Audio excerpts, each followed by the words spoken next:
आज मैं अपने अपराजिता के प्लांट पे कुछ काम करने वाली हूँ। तो यहाँ पे देखिए मेरे अपराजिता के प्लांट में बहुत ही अच्छी मात्रा में फ्लावरिंग भी हो रखी है और अपराजिता के प्लांट में अप्रैल से लेकर नवंबर तक बहुत ही अच्छी मात्रा में फ्लावरिंग होती है। तो जब इसका ऑफ सीजन हो गया था तो मैंने इसकी पूरी तरह से हार्ड प्रूनिंग कर दी थी। तो इस तरह से देखिए जितने भी अभी पत्तियां हैं चाहे ब्रांचें हैं सभी नई आई है। तो इस तरह से आप भी अपने अपराजिता के प्लांट की अगर हार्ड प्रूनिंग नहीं की है तो सॉफ्ट प्रूनिंग ही कर दें। तो इस तरह से उनमें बहुत ही जल्दी नई ब्रांचें आएंगी और नई ब्रांचें आएंगी तो उनमें फ्लावर भी आएंगे। तो इस तरह से अपराजिता को प्लांट को आप खुले धूप में रखें। इसको धूप बहुत ही पसंद है और धूप की वजह से बहुत ही ज़्यादा मात्रा में कलियां बनेगी और फ्लावर भी होते रहेंगे।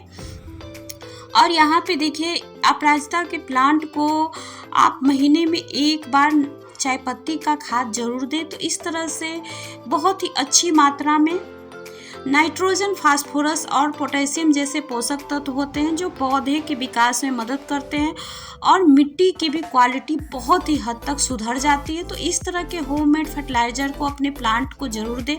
और मैं आज अपराजिता के प्लांट को सहारा देने वाली हूँ। जब आप इस तरह के बेल नुमा प्लांट को सहारा दे देंगे तो उसकी जितनी भी टहनियाँ होगी तेज हवाओं से टूटेगी फूटेगी नहीं। और बहुत ही सारे जब टहनियाँ टूट जाती हैं तो पत्तियाँ भी टूटती हैं, बहुत सारी नई ब्रांचें भी टूट जाती हैं तो पौधे का बहुत ही ज़्यादा नुकसान हो जाता है।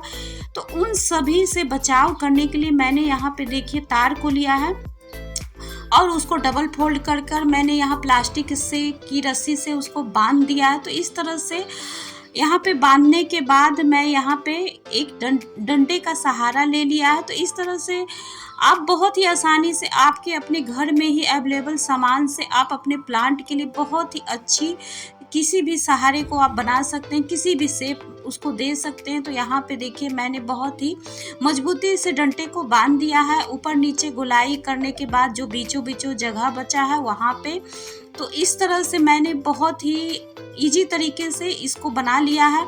और आप भी चाहें तो बहुत ही आसानी से बना सकते हैं। और गोलाई देने के लिए आप किसी भी गमले का सहारा ले सकते हैं, प्लास्टिक के कंटेनर का भी सहारा ले सकते हैं। तो बहुत ही आसानी से आपको गोलाई इस तरह का बन जाएगा और नीचे का यह डंडा मिट्टी या पानी से खराब नहीं हो जाए। तो उससे बचाव करने के लिए मैंने यहाँ पे देखिए पॉलीथीन से बांध दिया है ताकि मिट्टी और पानी की से बचाव हो, डंडा जल्दी खराब ना हो। तो इस तरह से पौधे की भी ग्रोथ बहुत ही अच्छी होती रहेगी। और अपराजिता के प्लांट को आप महीने में एक बार उसकी मिट्टी की गुड़ाई जरूर कर दें। तो जब मिट्टी की गुड़ाई होती है तो मिट्टी बहुत ही हल्की हो जाती है और इस तरह से गुड़ाई करने से उनमें कभी भी पानी रुकने की समस्या नहीं होती है। और पानी जब किसी भी गमले में रुकती है तो पौधे को बहुत ही नुकसान हो जाता है, देखते देखते ही पौधा हमारा सूखने लगता है। तो इन सभी से बचाव हो जाता है, मिट्टी भी हल्की बन जाती है और गमले की गुड़ाई भी हो जाती है। तो ऑक्सीजन का भी लेवल बहुत ही अच्छी मात्रा में आर पार होने लगता है तो पौधे की ग्रोथ बहुत ही तेज हो जाती है। तो यहाँ पे देखिए मैंने इसको लगा दिया है डंडे को और यहाँ पे देखिए अपराजिता के प्लांट की जितनी भी टहनियाँ हैं उसको मैं 2 हिस्सों में बांटने की कोशिश कर रही हूँ। बहुत ही आराम से इसकी टहनियाँ बहुत ही सॉफ्ट होती हैं। तो जिस हिसाब से आप इसको बांधना चाहेंगे, जिस हिसाब से देना चाहेंगे उस हिसाब से यह होता चला जाता है क्योंकि बहुत ही सॉफ्ट इसकी टहनियाँ होती हैं। और देखिए यहाँ पे मैंने प्लास्टिक की रस्सी को ही लिया है और हरा कलर का ही लिया है। तो इस तरह से छुप जाता है, पता ही नहीं चलता है कि इसको कहाँ से बांधा गया है और इसको शेप कैसे दिया गया है। तो इस तरह से आप इस बात को जरूर ध्यान रखें तो आपका प्लांट बहुत ही खूबसूरती से दिखाई देगा। और यहाँ पे देखिए मैं धीरे धीरे इसको ज़्यादा बांधने की मैंने कोशिश नहीं की है, बस 2 से 3 जगह पर ही इसको लपेटा है। तो इस तरह से पौधे को भी ज़्यादा नुकसान नहीं हो रहा है। इन सभी बातों को ध्यान रखकर मैंने इसको एक साइड का शेप दे दिया है। आप चाहें तो किसी भी शेप में इसको ढाल सकते हैं और बहुत ही आसानी से यह ढल भी जाता है। आप चाहते हैं कि अपराजिता के प्लांट में बहुत सारे ही फ्लावर आए तो महीने में एक बार इसको नीम खली और वर्मी कंपोस्ट का खाद जरूर डालें।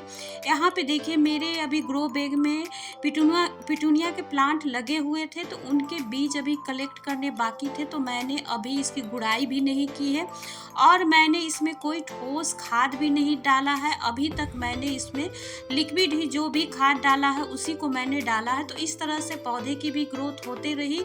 अगर आपके पास भी इस तरह के प्रॉब्लम होते हैं, मिट्टी में कोई पौधा फूल वाला लगा हुआ है, तो आप लिक्विड खाद डालते रहें तो पौधे की ग्रोथ होते चला जाता है। और हम एक पौधे में सीजनली प्लांट जरूर लगाते हैं फूलों वाले, तो इस तरह से पौधे की भी ग्रोथ होते रहती है और हमारा दूसरा प्लांट भी चलता रहता है। तो इस तरह से देखिए मैंने दूसरे साइड भी शेप दे दिया है और बहुत ही आसानी से शेप पूरी तरह से दे दिया है। तो इस तरह से थोड़े इनके ब्रांच हैं या पत्तियां हैं वो डैमेज हुए हैं, लेकिन जब इसकी थोड़े 10 से या 15 दिन होंगे तो इनकी थोड़ी ग्रोथ होगी तो बहुत ही अच्छी तरह से सारे ही इसकी शेप अपने आप ही आगे बढ़ता चला जाएगा और यह कब पूरी तरह से डंटे को कवर कर लेगा पता ही नहीं चलेगा और बहुत ही खूबसूरत से इसका शेप भी दिखाई देने लगेगा। तो यहाँ पे देखिए मैंने नीचे का भी शेप पूरी तरह से अच्छी तरह से बांधा है और जब मैंने रस्सी को बांधा है तो टाइट नहीं बांधा है, क्योंकि जब टाइट बांध दिया जाएगा तो टहनियाँ बंध जाएगी और उनकी ग्रोथ रुक जाएगी। तो इस बात का जरूर ध्यान रखें। और यहाँ पे देखिए अभी जितने भी फ्लावर हैं लगे हुए हैं, 1-2 फ्लावर गिरे भी, तो इस तरह के आप जरूर बनाएं। और आप सभी का वीडियो देखने के लिए बहुत बहुत धन्यवाद।